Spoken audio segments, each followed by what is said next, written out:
and the title is Hunger and Economic Difficulties in Nigeria, TUC position. The leadership of the Trade Union Congress of Nigeria has been closely monitoring the increasing rate of hunger and hardship faced by Nigerian workers and the general populace.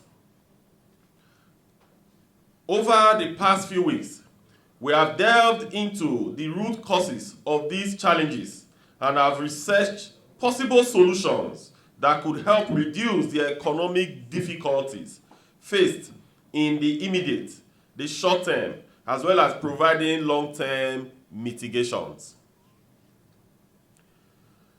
The root causes of the challenges.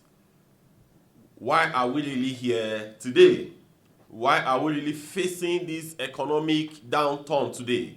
Why are we facing so much hardship in our land today?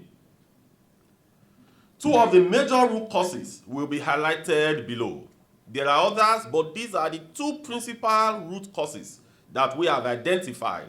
Number one, uncontrolled devaluation of Naira. Uncontrolled Naira devaluation, our exchange rate, is the major root cause of the challenge we face, or the challenge we are facing as a country today. As Nigeria is largely import dependent, this is the singular reason that diesel is above 1,400 Naira in the market. It is the reason the price of cement has soared. It is the reason the price of vehicles are gone through the roof, etc. The value of our Naira has eroded, and our wage can barely buy anything in the market, as Naira has officially devalued by over 250%, from about 460 Naira to 1,600 Naira since May 2023. This is the official value. The parallel market is even worse. On May 29, 2023, the government announced that it will be unifying the exchange rate. Initially, most of us thought that the multiple exchange rate windows that existed officially and maintained by CBN would be merged into one. You could remember the Emefiele CBN, the I&E window, you have a rate. For the customs, you have a rate. So there were different rates that were existing. So when government said that they want to merge it, so our thought was that they wanted to merge the multiple exchange, the official multiple exchange rate.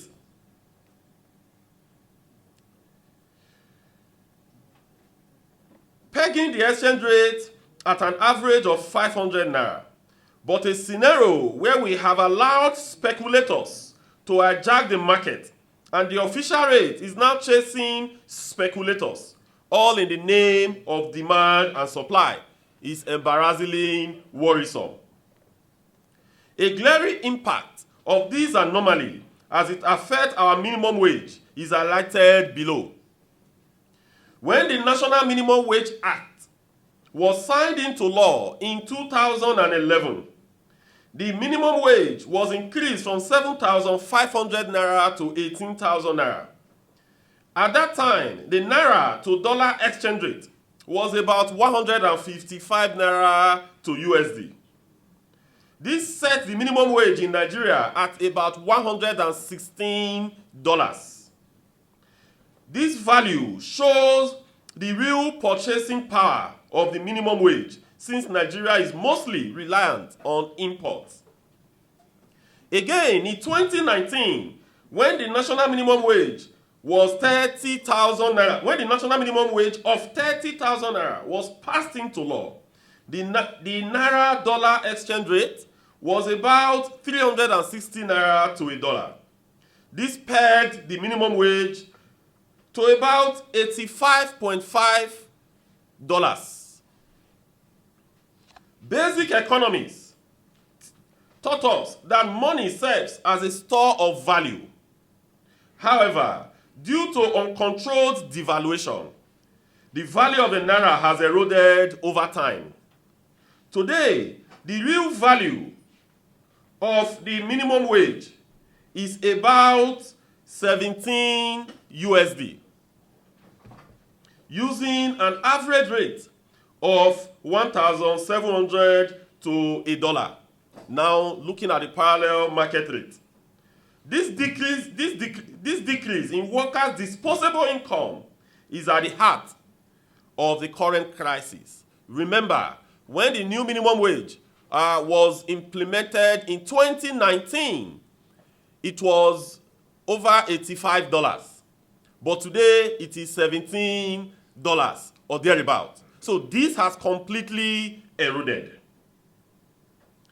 If the exchange rate stabilizes today at 580 to 600 Naira per dollar, the price of goods and services will remain largely stable, as inflation will largely be within a controllable limit. For example, the price of diesel will be around 780 to 800 Naira, which would reduce the operational cost for businesses.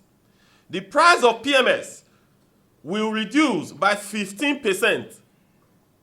Additionally, the price of cooking gas will remain at 700 Naira per kg instead of the current 1,200 to 1,500 Naira per kg. This will curtail the problem of smuggling of foodstuffs to neighboring countries with stronger currencies that will give bigger returns to our farmers, thus worsening the food crisis and the food availability in our country. Then the second challenge that we have also seen is the spate of insecurity. This is the second problem that we identified. The spate of insecurity across the length and breadth of the country has chased most farmers to run away from their farms. Needless to say that the level of insecurity in our country has degenerated over the years. This has prevented farmers to go to farm in most parts of the country. The effect of this has reduced the quantity of farm produce that comes into the market. With a constant demand and reduction in supply, the price of food are bound to increase astronomically, as there will be a sharp movement in the demand and supply curve. In Nigeria, we always lament of problems. In Nigeria, we always look at problems.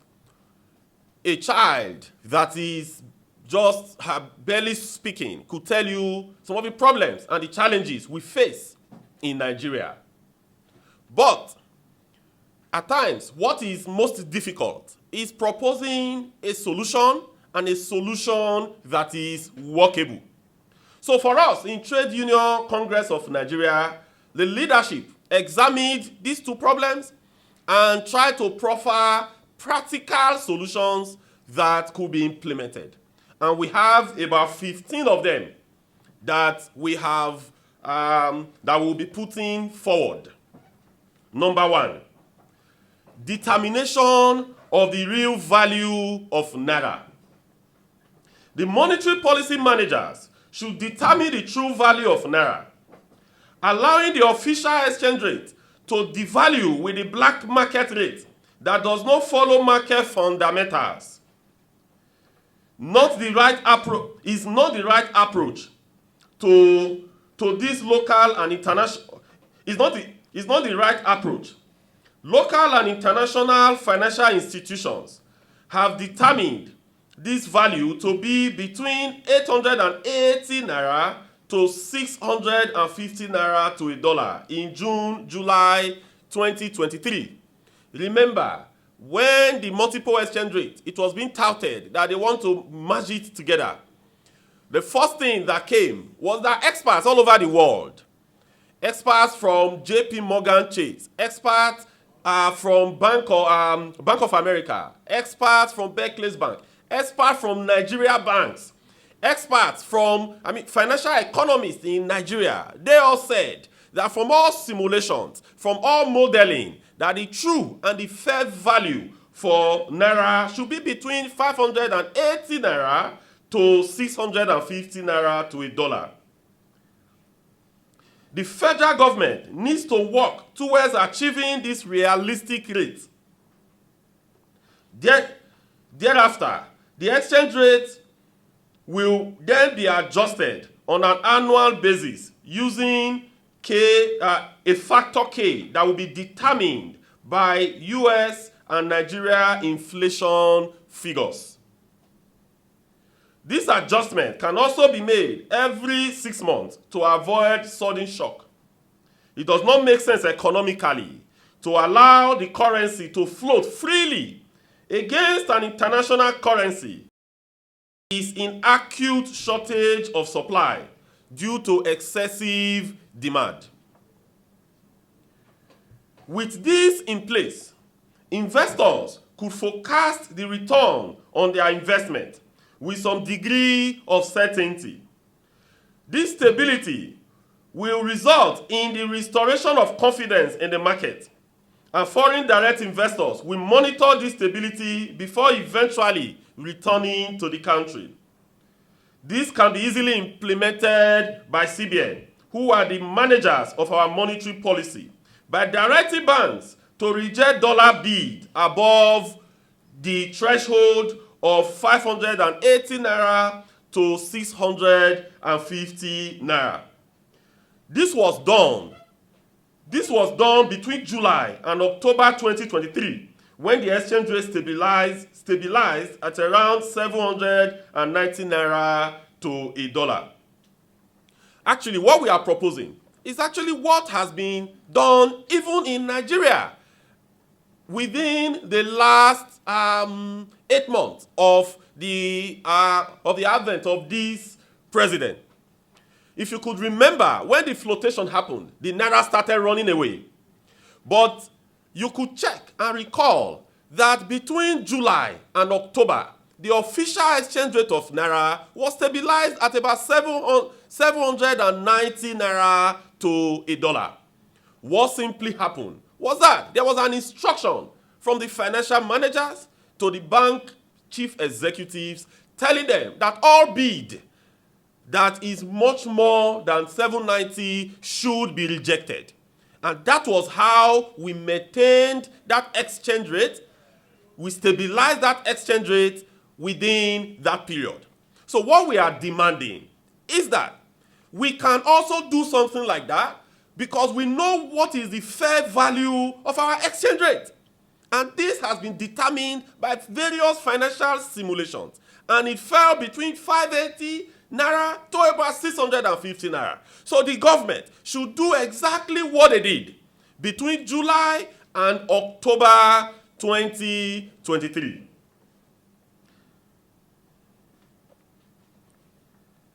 The current surge in demand is not just from the manufacturers or importers of goods, but also from students studying abroad, individuals engaging in medical tourism, those earning cash illicitly, as it has been noticed that there are a lot of corruptly earned cash chasing the Naira, and they are willing to buy at all costs.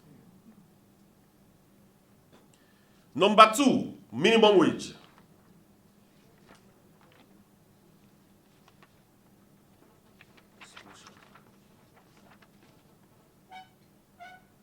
Okay. Number 2, minimum wage.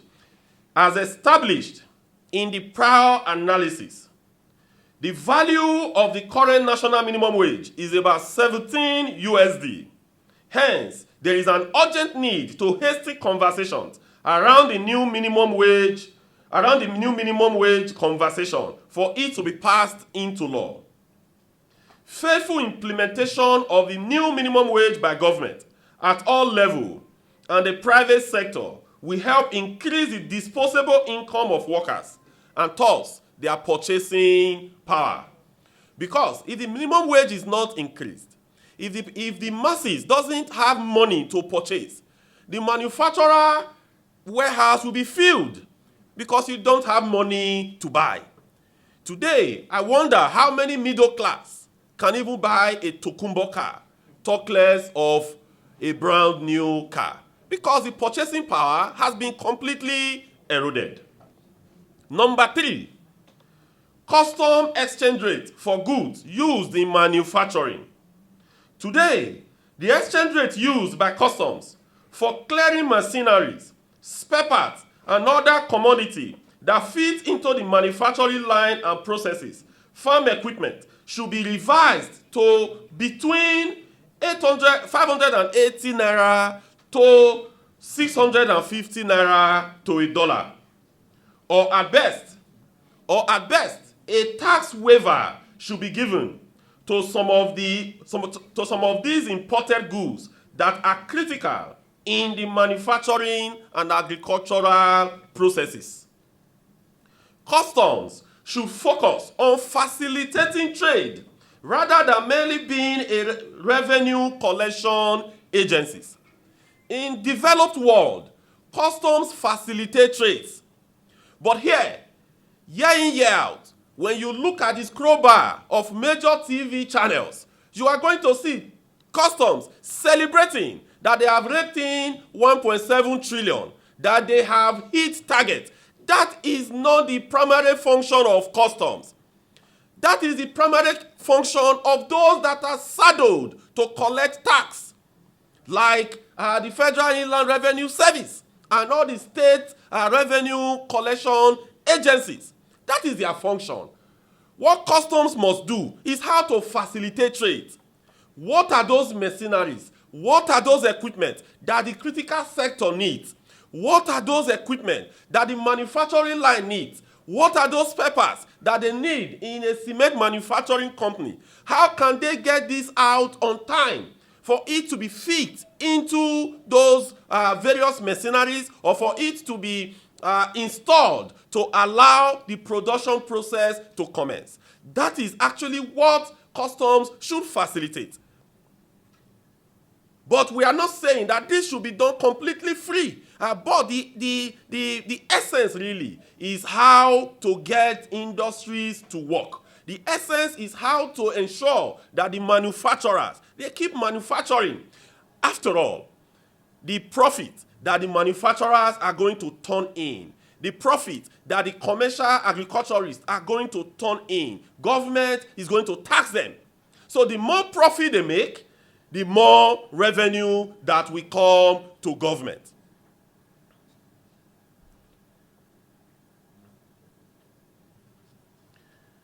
So we demand that within the next 2 weeks, that government should look at this.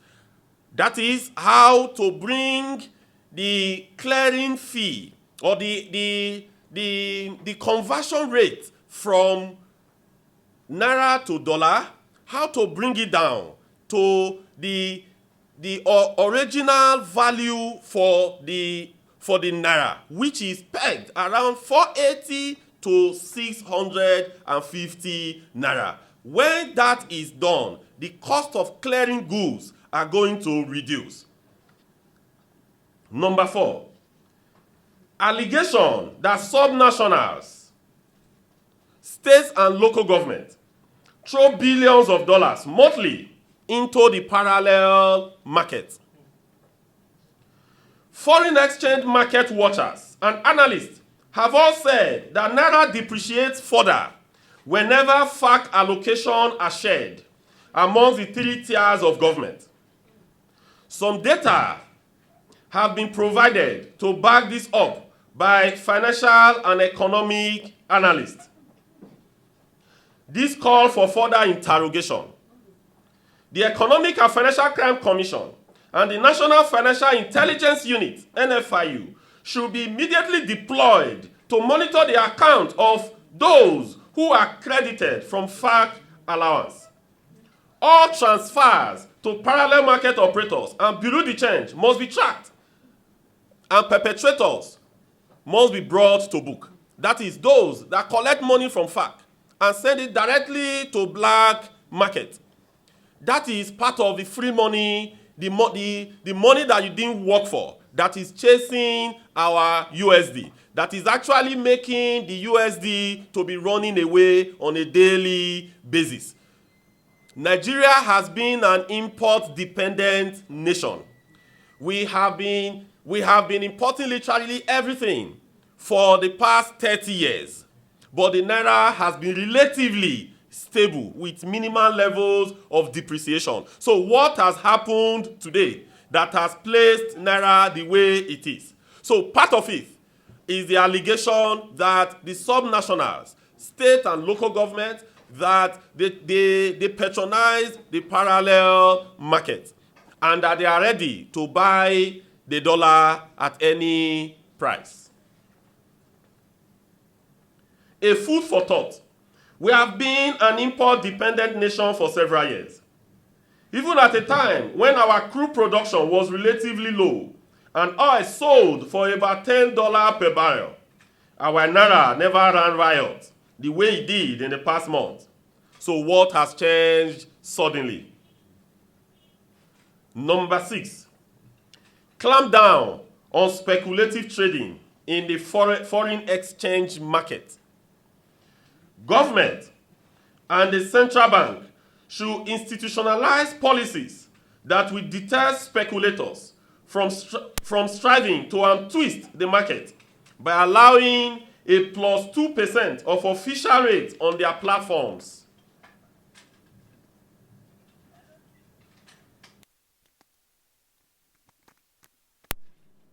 In recent times, we have seen a lot of online platforms where Nigerians exchange Naira for dollar, especially Nigerians living in diaspora. The remittance from Nigeria in diaspora, which used to be a major source of foreign exchange, has dwindled to nothing with the advent of outrageous rates on those platforms. Most Nigerians go to these platforms to benchmark rates for exchange instead of the official platforms. There should be a ceiling, as stated above, on these platforms in order to prevent them from speculators and unscrupulously profiteering. Number 7, patronizing made in Nigeria goods. Government at all levels must start promoting made in Nigeria goods. They must lead by examples, by patronizing locally made or locally assembled vehicles. They can start from there. A framework must be quickly put in place to identify the goods that are produced in Nigeria, and government must start patronizing them immediately. Number 8, strengthening the economic management team. The economic team of the federal government must be strengthened. The president must look beyond party or tribal line to headhunt the best Nigerians throughout the world who could sit down and develop homegrown solutions to these menaces. Reputable Nigerian economists and financial experts, locally and internationally, are bound to draw from. The tripartite economic management team that was set up yesterday by the federal government is commendable, but most of these people are saddled with other responsibilities and could be easily distracted, bringing a Dangote, bringing a Tony Elumelu and all the likes, and making them economic advisors. They have their businesses that they run. They have the things they do on a daily basis. They will barely have time to think about the challenges and how to advise government. The government should bring on board great economists on a full-time basis. They will work with the current team on a daily basis and review issues and proffer practicable solutions to them. Number 9, time to stop following the dictates of IMF and World Bank. The federal government should henceforth stop following the dictates of IMF and World Bank to the latter, but rather develop a homegrown solution to our economic woes. The same IMF that advised the government to remove all forms of subsidy and float its currency was also the same institution that recently said that the hunger and hardship in the land have increased and that the government should do the needful. Number 9, effectively supervising the activities of banks. The CBN must develop policies and systems that will effectively monitor FX transactions and effectively supervise the movement of FX trading on all the banking systems. This will reduce excessive arbitrage that is currently obtainable. Any defaulting institutions must be sanctioned. It's a time to apply the carrot and stick approach. Number 10, curbing crude oil theft and increase investment stimulating in oil and gas wells. It is widely known that oil and gas exports have been the primary source of our foreign exchange earnings for many years. At its peak, we produced around 2.5 million barrels of crude or of crude oil equivalent per day. However, over time, this amount has drastically decreased to an astronomically low level.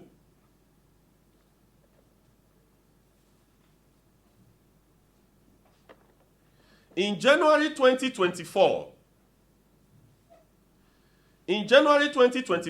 the production from Nigeria Upstream Regulation Commission (NUPRC) was just above 1.4 million barrels per day. The majority of this reduction is due to crude theft, while a good percentage is attributable to the lack of investment by both indigenous and international oil and gas producers. In order to address this issue, the government needs to instruct the industry regulator and security agencies to take immediate action against crude theft and bring those responsible to justice. Additionally, the provisions in the host communities section of the Petroleum Industry Act (PIA) should be fully implemented to encourage these communities to take ownership of the oil and gas facilities.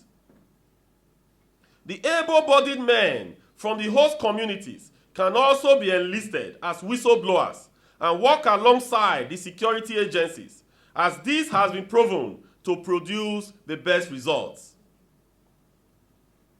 It is important to engage the CEOs of the IOC companies in producing subsector of the oil and gas industry in a frank conversation about what the government can do to encourage them to invest in production stimulation and enhancement. All the bottlenecks that hinder incremental production should be removed immediately, and incentives provided to encourage them to increase their respective production. This should be achieved within the next 2 months. That means the engagement with them should be done within the next 2 weeks. The reason why it should be done within the next 2 weeks is because the easiest way with which we can earn foreign exchange today is still from the oil and gas sector. That is the quickest way. So what we need to do is that government needs to sit down with the chief executive officer of these various institutions, both the indigenous oil producers and the international oil companies, and discuss with them, very frank conversation, what can be done to bring about incremental production. If today we can move our production from about 1.4 million barrels to about 2.3 million barrels, we are going to have enough FX that will flow into the market. But no matter the level of FX we have, a market where you have powerful speculators and you are floating your currency along that line, it will never be stable. Number 12, curbing insecurity for farmers to return to farm. Concerted efforts should be made to curb the state of insecurity across the length and breadth of our country so that farmers could return to farm. Several literatures abound on what government across the 3 tiers of government could do to address this. So we don't want to reinvent the wheel. On issues of security, we've made several pronouncements and we've made several suggestions. And a lot of literatures are there for government to read and learn from. The recent thought of state and community policing is long overdue, and deliberate effort must be made to conclude the necessary constitutional amendment to enable it take off in earnest. Number 13, temporary importation of food from abroad. The quest for survival is real today than ever before. Nigerians must live to see tomorrow before we could understand how beautiful a government policy is. The national pride of striving to achieving food sufficiency locally and not importing from abroad should be temporarily relaxed. Government at all levels should immediately source and purchase sufficient quantity of food items from different parts of the world and distribute to the vulnerable Nigerians. Importing food from abroad at this point will assist in reducing the hyperinflation of food that is currently being experienced locally. For example, the price of rice is above the roof today because government at all levels are chasing rice producers to buy the available rice. So when government carry their $1 billion into $1 billion naira into the market and chasing rice, the same rice that the middle class is also going to buy, the same rice that those that they did not put within the vulnerable group is also going to buy, the price of rice is bound to increase because you have excess demand for it. But if they allow us to manage the one we have locally here, and whenever they want to distribute rice they import it from abroad. It is time, it is when you are well fed, when everything is going normal, then you will say that you want to be self-sufficient, that you want to produce what you eat. But this is an emergency, and government must treat it as such.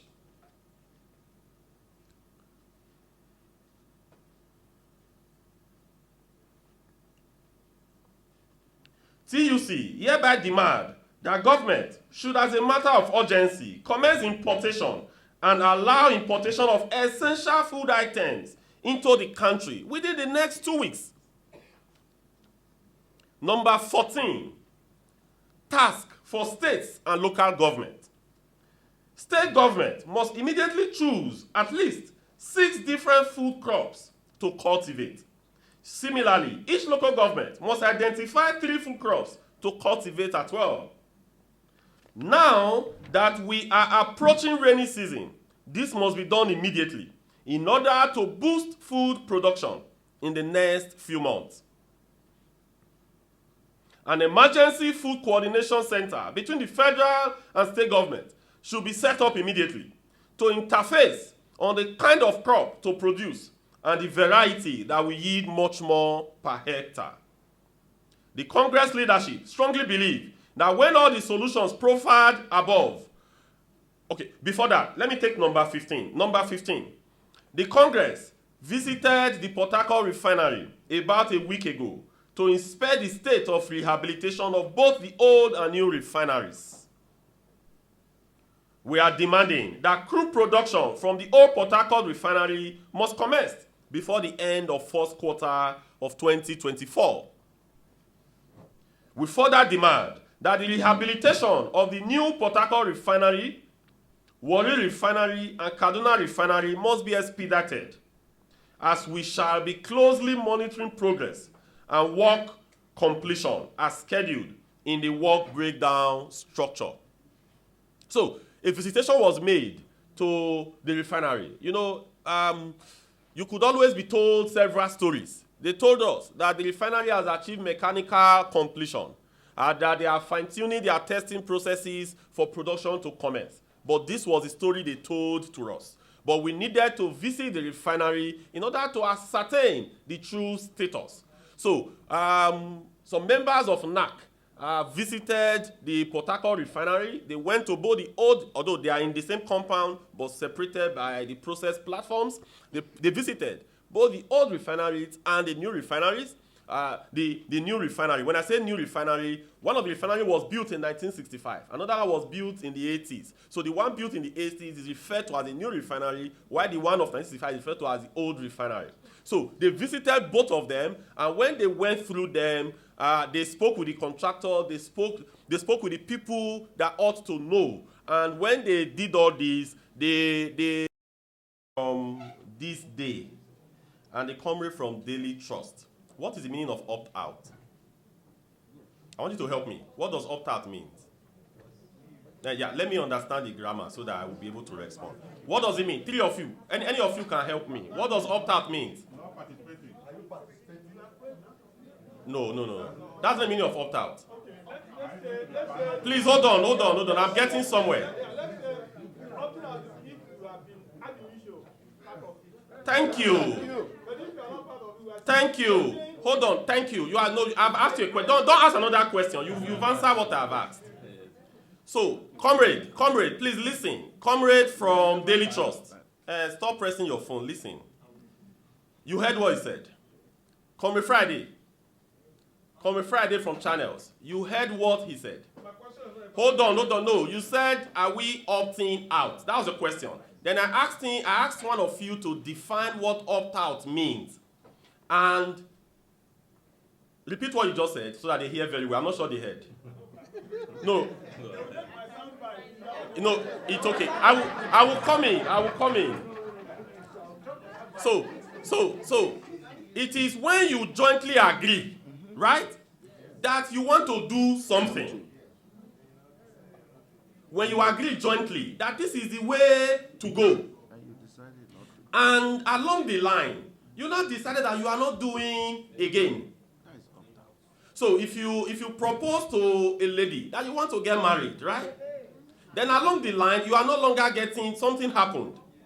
You will come and say, I'm opting out. There was an initial agreement. But comrade, can any of you show us where there was any agreement of us coming together? You know, whenever we are doing things together, you always see us coming together and addressing you. On that particular day, did you see any member of TUC there? So the question is this. I know a lot of you've read the letter that was leaked. The letter was actually meant for TUC members, but it found its way to the press. Unfortunately. Yeah, really regrettably. But I think you've read that letter. And I think it was very clearly stated in the letter.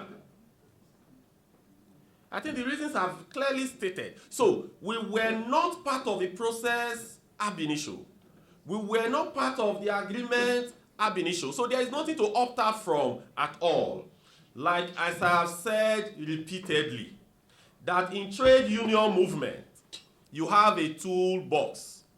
That in that toolbox, you have different tools that you could use in calling government to order. We at TUC, we felt, because if you want to, first of all, you engage. And you engage with what you think is superior information. And that is what we have put together today. So we engage government with this. We will push government, discuss with them, have conversations with them, have meetings with them, profile the solutions that we have put forward now. Some of these solutions are for immediate implementation. Some of the solutions are for medium-term implementation, while others are for long-term. So that means some of them may not be implemented in 1 year. But we believe that those ones that can be implemented immediately, we believe it can be done. And we believe that if government goes ahead to do those things, most of the problem that we are facing today, it will be eased off. And we went on to state it. Look at what we wrote there as number one. That number one, it is a practice that this same government, that they did between July and October. So we are not profiling solutions that is not practicable. It is a solution that is feasible. It is a solution that is possible. And I can tell you, if this if that number one alone is implemented, I can tell you that the cost of cars today will reduce. If the number one alone is implemented, the cost of your cameras as journalists, the cost of these cameras, because they import them, they are going to reduce. If that number one is implemented, the cost of diesel, of AGO, that we popularly refer to as diesel, is going to reduce by nothing less than 50%. If that number one is implemented, the PMS price today, the petrol price today will reduce by at least 15%. So when all these are reducing, are they not going to resolve some of the hardship that we are facing? Definitely it will. So it's not left for us to push government in this direction. Because, as you said, the CBN governor acknowledged that our Naira is undervalued. So that means for you to know that Naira is undervalued, you also have an idea of what the real value of Naira should be. Right? So if you have an idea of what the real value of Naira should be, as propounded by several experts, locally and internationally. So all we have now said is that go to that real value of Naira. When you go to that officially, go to that real value of Naira. Because what it's going to do is that when they go to that real value of Naira, the exchange rate that custom uses today in computing your clearance fee is around 1,500. But if they go to the real value of Naira, which will be between 580 and 650 Naira, what is going to happen is that it will become what? It will become what? It will be reduced drastically. It will be reduced drastically. So that is actually what we are looking at. That is actually what we have seen that is the best solution to solve the problem immediately. This the government has done between July and October. I can't stop repeating that. And if that is also done today, it will ease our problem. Then on the question of the refinery. Yes, like we said, we visited the refinery, we did some level of assessment, and also remember, I also double as the Pengassan president. So we have our members working in that facility with the necessary push, from all and sundry. We strongly believe, with the necessary push from all and sundry, we strongly believe that the refinery could come into production before the end of first quarter. So that is why we want to push them sufficiently to ensure that this is met. Remember, it is the old Port Harcourt refinery, but we don't mind. Even if it's giving us 2 million liters per day, let it become operational before others will follow. Then you asked about the minimum. Wage. The minimum wage. You know, like as we have stated severally, that it's going to be a negotiation. Initially we submitted the documents to government sometime in June 2023, and in that document we submitted our minimum wage demand of 200,000 naira. But looking at even the realities of today.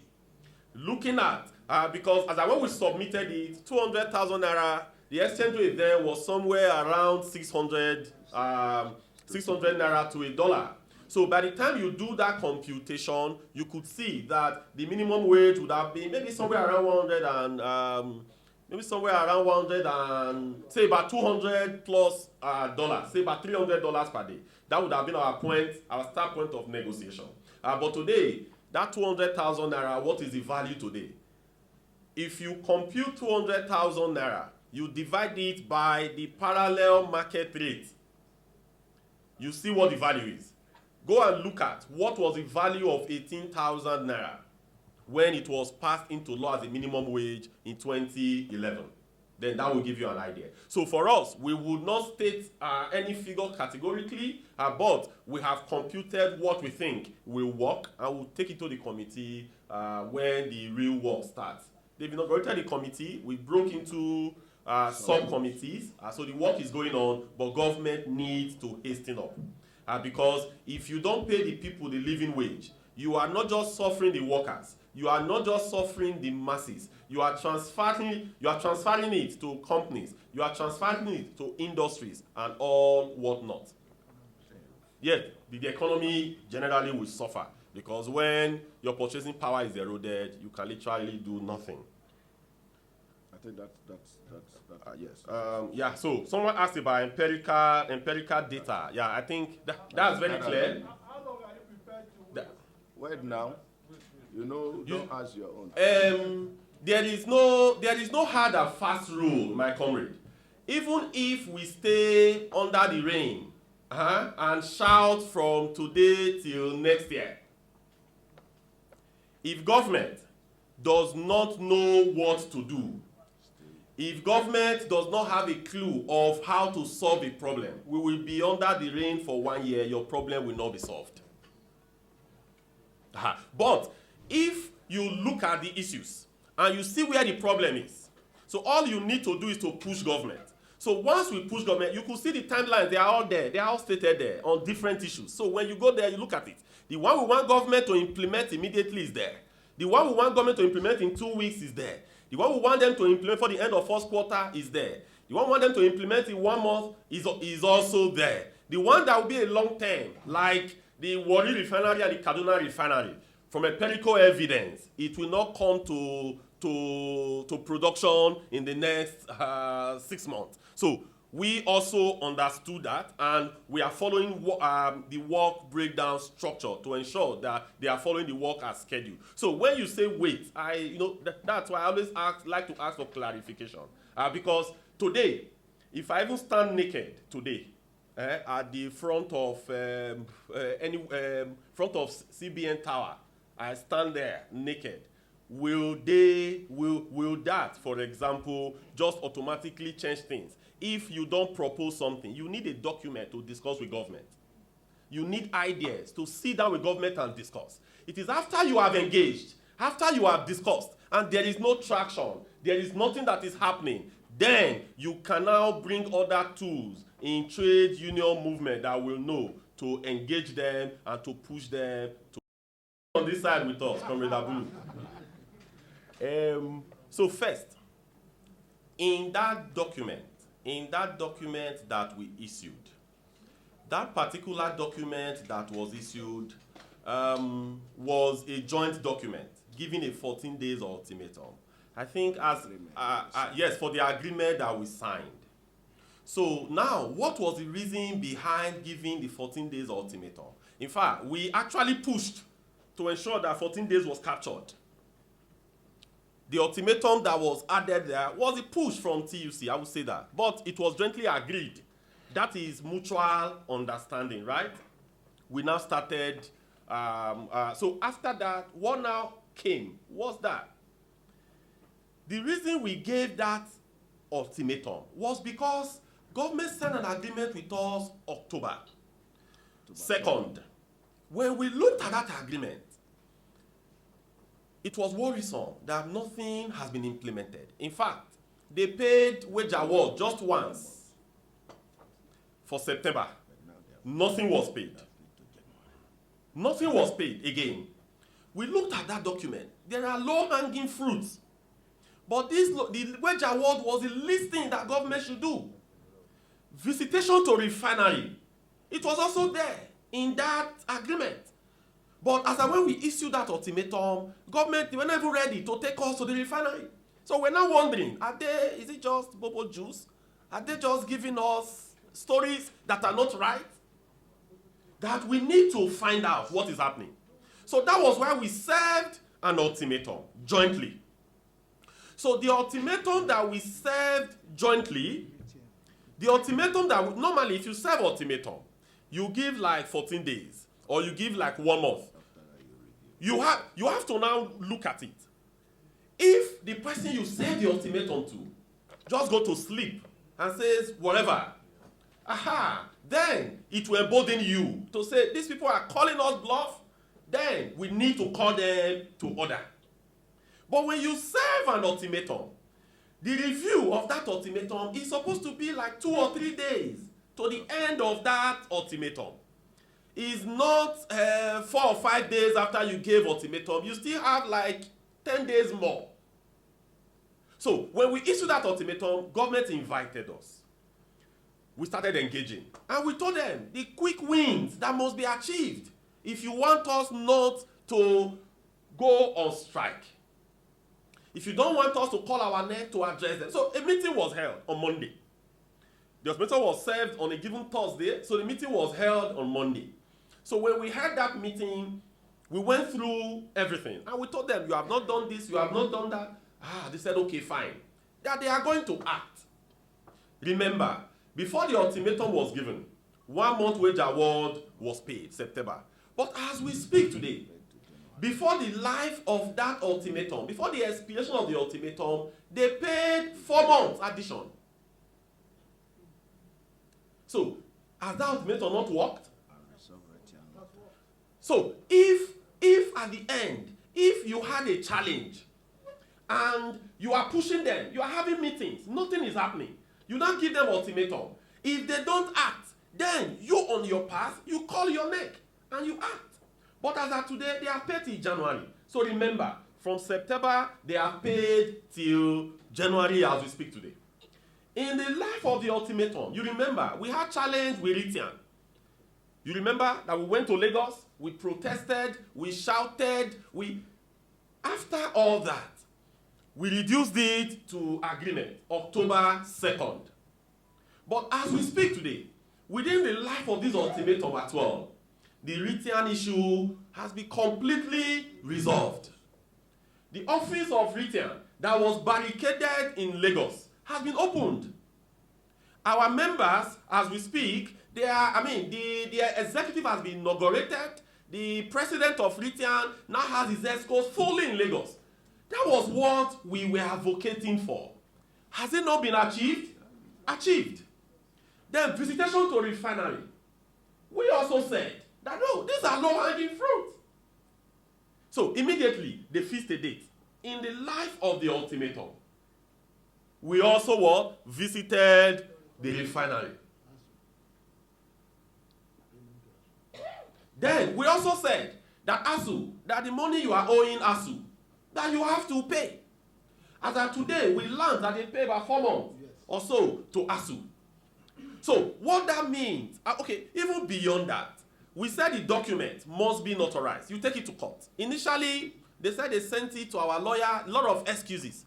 But last week, they brought a copy for me to sign. So all the parties, the Attorney General, myself, President NLC, and Minister of Labor, the 4 of us, we have appended our signature to the document, and they have promised us that, okay, because they have prepared the document, we have signed it, and that so these are work in progress. So because we have not seen some level of demonstration after the review, they have started some level of work.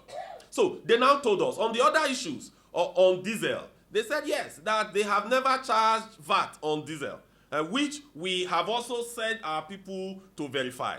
The people that should know told us that yes, there is no VAT on AGO, but we still want to do further check on that. So if you give an ultimatum to say, if you don't do this, I will do that. If the other party does his own path, then you now have to also sit down to review. But however, the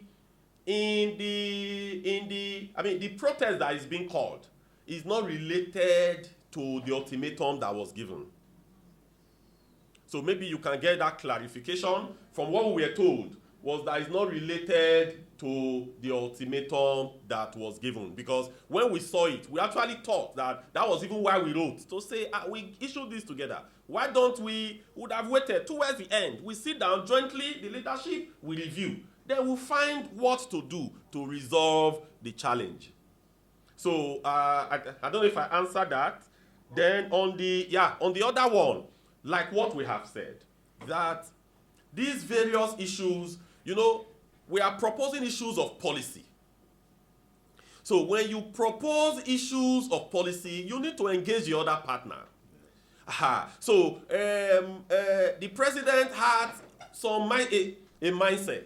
He has people that are advising him. On our path, we think that these are the things that must be done. They are policy issues. So we are going to submit this document to at least the Secretary to Government of Federation. Then we will also have a conversation with him, line by line. The ones that they are asking more questions, we provide further clarifications.